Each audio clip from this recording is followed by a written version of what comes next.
மகிழ்ச்சியா இருக்கு. இந்த மாதிரி ஒரு அற்புதமான ஒரு பள்ளியில இன்னைக்கு வந்து ஒரு டிகேடி விருது பெறுவதில் வந்து அக்ஷயம் அறக்கட்டளை சார்பாக ரொம்ப பெருமிதம் கொள்றோம்.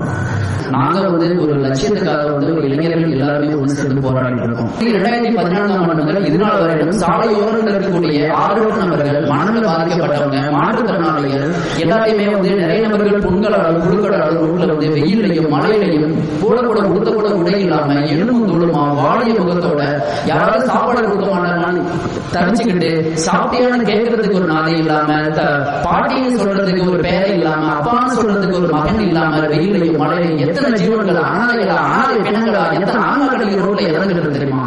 அப்படிப்பட்ட ஆன்மாக்களை, அப்படிப்பட்ட மூத்த முதியவர்களை, அப்படிப்பட்ட முதுமைகளை காரணம் அப்படிங்கிறதுக்காக தான் நாங்கள் போராடிட்டு இருக்கோம். அந்த முதுமையில வரக்கூடிய தனிமையும் சரி, அந்த முதுமையில வரக்கூடிய வறுமையும் சரி ரொம்ப மிகப்பெரிய கொடுமை.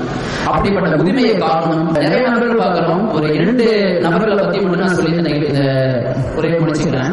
வெள்ளோடு சேர்ந்த ஒரு பாட்டி நாங்க வந்து ஒரு வீடு எடுக்கிறோம். ரோட்ல இருக்கக்கூடிய ஒரு பாட்டியை வீடு எடுக்கிறோம். அந்த பாட்டிக்கு பையன் இருக்காங்க, ஒரு பொண்ணு இருக்காங்க. அந்த பாட்டி கையில ஃபுல்லா பொண்ணு.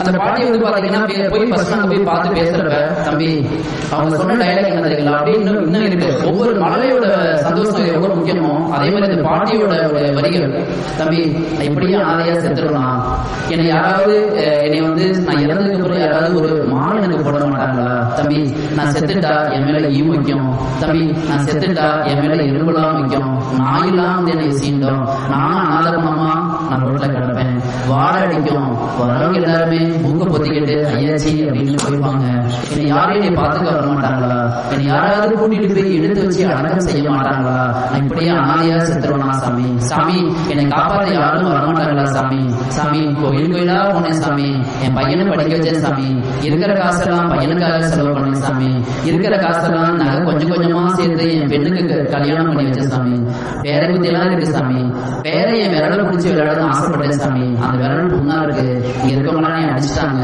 இங்க புண்ணா இருக்கு, நானே பிச்சை எடுத்து வச்சிருக்க 5 ரூபா 10 ரூபா காசையும் வந்து பக்கத்துல ஒரு தண்ணி போட்டு அதையும் பிடிக்கிட்டு போயிடுறாங்க, கடையில உட்கார விட மாட்டேங்கிறாங்க, துரத்துறாங்க, பக்கத்து கடையில துரத்துறாங்க, சாப்பாடு கொடுக்க மாட்டேங்கிறாங்க, யாராவது சாப்பாடு ஒரு வேலை கொடுக்குறாங்க, கெட்டு போன சாப்பாடா இருக்குது, எப்படி சாமி வாழுது, சாமி என்னை காப்பாத்தீங்களா, சாமி நீங்க கூட்டிட்டு போயிருவீங்களா, சாமி உங்களோடய நான் வந்துடலாமான்னு கேட்கிறப்ப அந்த வரிகள் பாத்தீங்கன்னா மனசுல அவ்வளவு பெரிய தாக்கத்தை கொடுத்துச்சு. வெறும் அந்த ஆணோட ஏக்கங்கள், அந்த முதுமையோட ஏக்கம் பாத்தீங்கன்னா எங்களால உணர முடியல, அந்த அளவுக்கு ஒரு கொடுமையா இருந்துச்சு. அந்த மாதிரிதான் எனக்கு எத்தனையோ பெத்த பிள்ளைகள், அதாவது அவங்களோட அப்பா அம்மா ரோட்ல தப்பிச்சுட்டு இருக்காங்க. சோ பெத்த பிள்ளைகள் இருந்துமே ரோட்ல அனாதைகள் நிறைய பேர் வளம் வந்துட்டு இருக்காங்க. சோ நான் இங்க இருக்கக்கூடிய இந்த மேடையில வந்து நான் வந்து இங்க இருக்கக்கூடிய ஸ்டூடெண்ட்ஸ் ஒரு ரெக்வஸ்டா வச்சுக்கிறேன். அந்த முதுமை இல்லை அப்படின்னா நம்மளோட தமிழர்களோட பாரம்பரிய பண்பாடு எல்லாமே அழிஞ்சிடும். எத்தனையோ கதைகள் புத்தகத்துல படிக்கலாம், எத்தனையோ கதைகள் வீடியோல பார்க்கலாம். ஆனா எவ்வளவு கதைகள் இருந்தாலும் தாத்தா பாட்டி சொல்லி அந்த கதையை கேட்டு வளர்ந்த குழந்தைகள் தான் நீங்க மிக சிறப்பா மிக சிறப்பாகவும் இருக்காங்க. அவங்களை கேர் பண்ணி பார்த்துக்குங்க. நிறைய மனநல பாதிக்கப்பட்டவர்களையும் சரி, இதனால வரையிலும் 1200க்கும் மேற்பட்ட நபர்கள் நாங்க வீட்டு மறுவாழ்க்கை கொடுத்திருக்கோம். ஈரோட்ல நாங்க இதுக்காக 2 இடத்துல காப்பகம் வச்சிருக்கோம். சோழார் பொதுல வந்து நாங்க வந்து யாசகருக்கான ஒரு காப்பகம் வச்சிருக்கோம், பெருந்துறையில ஒரு மணல் காப்பகம் வச்சிருக்கோம். நீங்களும் வாங்க, உங்க ஃப்ரீ டைம்ல நீங்க வந்து எஜுகேஷனையும் தாண்டி அங்க இருக்கக்கூடியவங்களை வந்து ஒரு நாள் ஒரு 1 hour டைம் ஸ்பெண்ட் பண்ணுங்க. வாழ்க்கை பத்தி நம்ம நிறைய தெரிஞ்சுக்கலாம். இந்த அற்புதமான ஒரு விருதை வழங்கிய நல்ல உலகத்திற்கு இங்கே கூடியிருக்கும் அனைத்து நல்ல ஆன்மாக்களுக்கும் வந்து அக்ஷயம் அறக்கட்டளை சார்பாக நன்றிகளை தெரிவித்துக் கொள்கிறேன். தேங்க்யூ.